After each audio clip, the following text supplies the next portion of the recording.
おだすこっちこもポータイトで今までぶつけてきてるとよろしくお願いいたします。今日はですね、至近距離にはゴロの方が入るのか、それとも強く打った方が入るのかやっていきたいなと思います。ということでですね、以前ですね、至近距離のファーの検証をやっていきました。その際はね、ゴロの方が入りやすいよなんてね、ところになっていきましたが、今回はニアですね、至近距離でニアに打った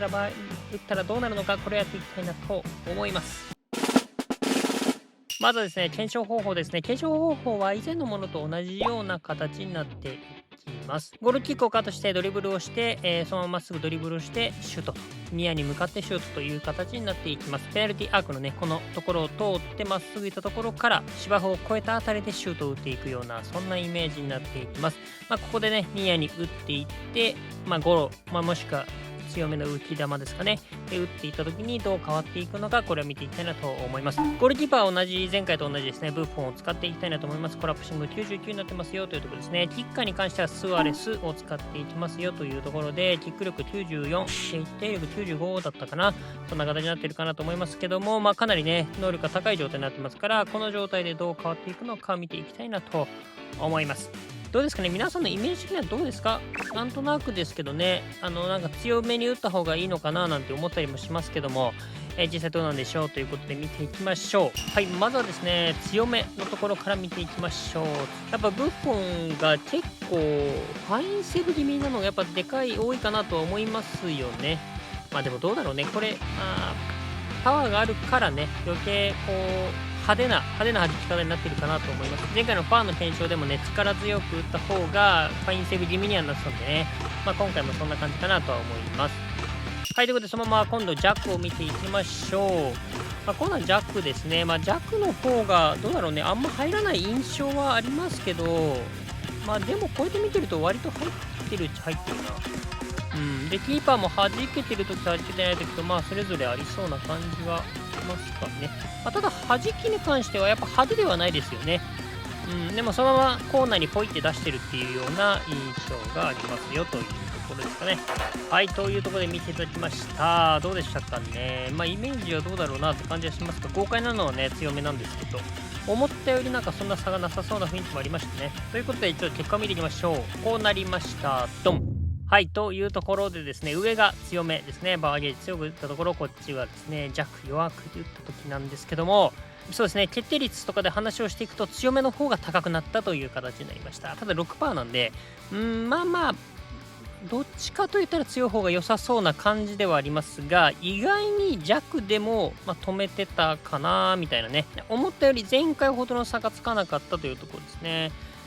どうだろうね。ちょっと場所とか角度とかにもよるんだろうけども、そうですね。意外に検討したなという形になっていきましたよということですね。はい、ということで、データだけ見てもね、しょうがないので、ちょっと比べていきたいなと思います。まずは画角がね、同じところで比べていきたいなと思ったんですが、ピンク色スアレス、こっちがね、強く打った方で、こっち黒いスアレスが弱く打った時なんですけど、できるだけ同じ場所で打った時のところを持ってきたんですけど、はい、こんな感じになりましたよということですね。ここね、何を見たいかというと、反応速度なんですけど、ボール自体は確実に強く打ったやつの方が速くいってますよね。そこは間違いないと思うんですが、ブッフォンの動きを見たいんですね。シュートを打たれる瞬間、ジャンプしてから反応までのこのスピードですね。手出すまでのこのスピード。ここはね、意外に同じでしたね。で、ゴロの方はもちろんですね、コラプシングになりますから、前回も言った通りですね、ここでいう左足ですね、左足を抜くような動きになっていきますので、こうセービングした時に、浮き玉の方のブッフォンはですね、一歩踏み込んで飛んでる。で、ゴロの方は一歩を抜いて飛んでる。強い方はこんな感じで一歩踏み込んでると。これなんか違い分かりますよね、ここでね。飛んでる方向は同じなんですけど、足が動いてる方向は逆っていうね、ちょっと面白い感じになってるかなと思います。ただ、だから反応速度はそんなに変わんないんだなというのが一つ分かりましたというところですかね。で、あとはですね、ちょっとこれ見てほしいんですけど、確率に入るパターンというかね、いうのが今回はあったんですね。強い方のやつで見てほしいんですけど、これですね。これ分かるかな？はい、これですね、ボールが高いやつですね。この高いボールの時には基本的に入ってました。これブッフォンより高いような球っていうのかなの時には基本入ってましたよという形になりました。むしろこれを止めることはほぼできなかった。まあ至近距離なんでね、しょうがないっちゃしょうがないんですけど、これぐらいのボールだと全然止められないという形になりましたよというところです。ということはね、この高いボールを蹴れたら最強じゃねって思うじゃん。でこれ高いボール蹴る方法ってなんかないのかなと思ってですね、ちょっといろいろ今回の検証のね動画見てたんですけど、そしたらね確実にですねボールをね高く蹴る方法があったんですね。それはなぜかというと、パワーゲージをですね7割8割以上に蹴ると確実にボールが浮くということが分かりました。今ね見てもらったやつに関してもほとんどが7割8割のものになってるかなと。でちなみにこれぐらいの6割ぐらいでも高い球は出ますが、これはですね可能性として半分ぐらいかな、半々ぐらいで腰ぐらいの高さにもなることがありましたね。だから確実にってなるとこれぐらい7割8割とかぐらいまで蹴れるとこんな感じで高いボールになりますよって感じですね。今回の中でもブフォンが止めた中でも一番高かったボールがこの辺ですね。この辺りだいたい高くても自分の頭の高さぐらいかなはこうやって弾けてるという形になりました。なので実際これより高くなると止められないということも分かってきましたよというところなんですが、じゃあパワーゲージね7割8割蹴ればね 100% 入るんかというと、実はもちろんそんなことなくてですね、ここもまた難しいところで、今回はポストや枠外に当たったものはノーカウントにしてるんですけど、ポストに当たったことも結構実はありまして、それがこちらですね。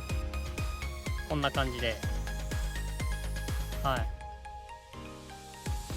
こんな感じでした。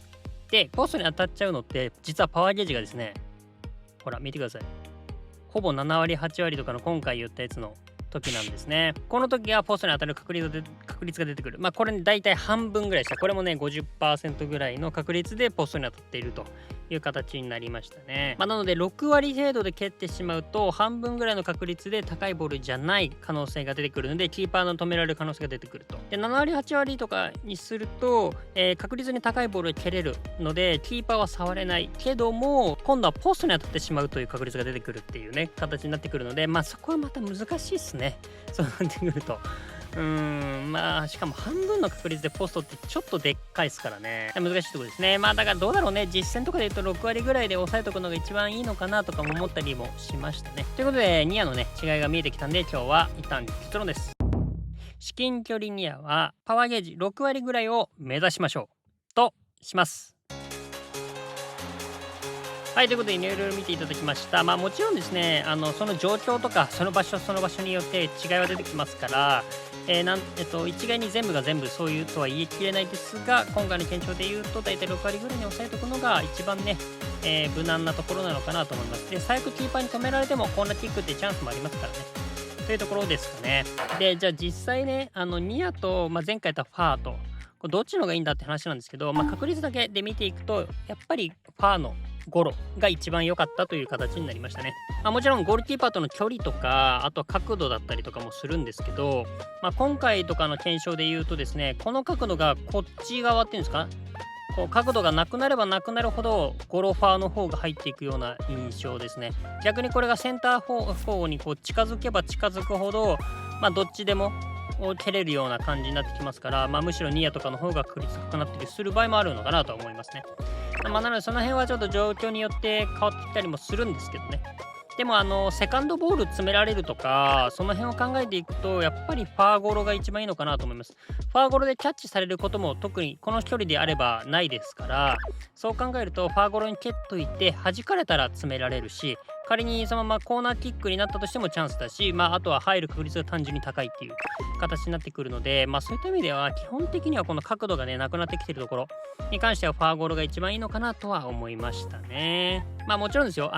持ち替えてコンカ蹴れるとかね、もちろんコンカ蹴れるときはねコンカ蹴ったりとかアウトスピンコンカとかねやったりするとは思うんですけどね、実際そういってできない場面もありますからね、そういった時にはこの辺を参考にしてみてください。もしくはこっちにディフェンダーがいてそのコース切られてるとかね、もしくは周りにもう味方が全然いなくてみたいないう状況下とかでそれだったらもうねニアに打って確実にコーナーもらった方がいいとかね、状況によってもちろん違いはありますが基本的なところで言うとそういうことなのかなと思います。はい、なのでこの辺はねちょっとオンラインとかやりながら皆さんのね感覚みたいなところとすり合わせしていただけたらなと思います。もちろん状況によって違いも出てくるかなと思いますので、この辺は参考程度にしていただけると良いかなと思います。で、実際ね、こういう時にね、ファーゴロ打ったことなかったなと思った人はぜひ打ってみてください。ちょっとそれでね、実際こう変わるかもしれませんのでね、ぜひいろいろ試してみると良いかなと思います。はい、ということで、この辺参考にしてみていただいて、この動画良かったら参考になって面白かったなと思った方はですね、高評価、チャンネル登録していただけると嬉しいです。ということで、また次回の動画でお会いしましょう。最後、雑談だけして終わりたいなと思います。はい、最後雑談になっていきます。この違いがね、見えてきた面白かったですね。結局、ファーゴロが一番良いのかなとは思いましたね。この場合ではですけどね、思いましたねというところです。で、実際の話でもいくとですね、やっぱファーゴロは一番だるいなと思いますし、あとニアハイはね、確かに取りにくいんですよ。なんですけど、実際リアルな話をしちゃうと、ニアハイとか、浮き玉っていうんですかね、いうところって、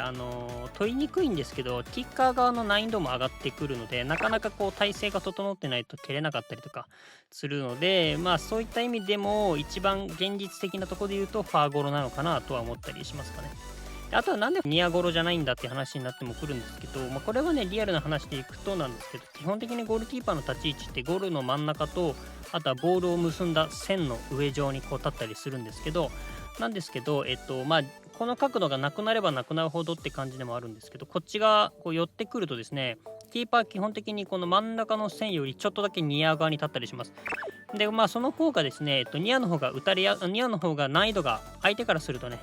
キッカーからすると難易度が低かったりするんで、基本的にニアをね、軽く切ったりします。ニアへの重きがちょっとずつ大きくしていくイメージですね。基本的にはボールとゴールの真ん中を結ぶんですけど、状況によっては若干ニア側に寄ったりっていうこともあったりするんだよっていう感じですかね。なので、っていう意味でもファーゴロっていうのは、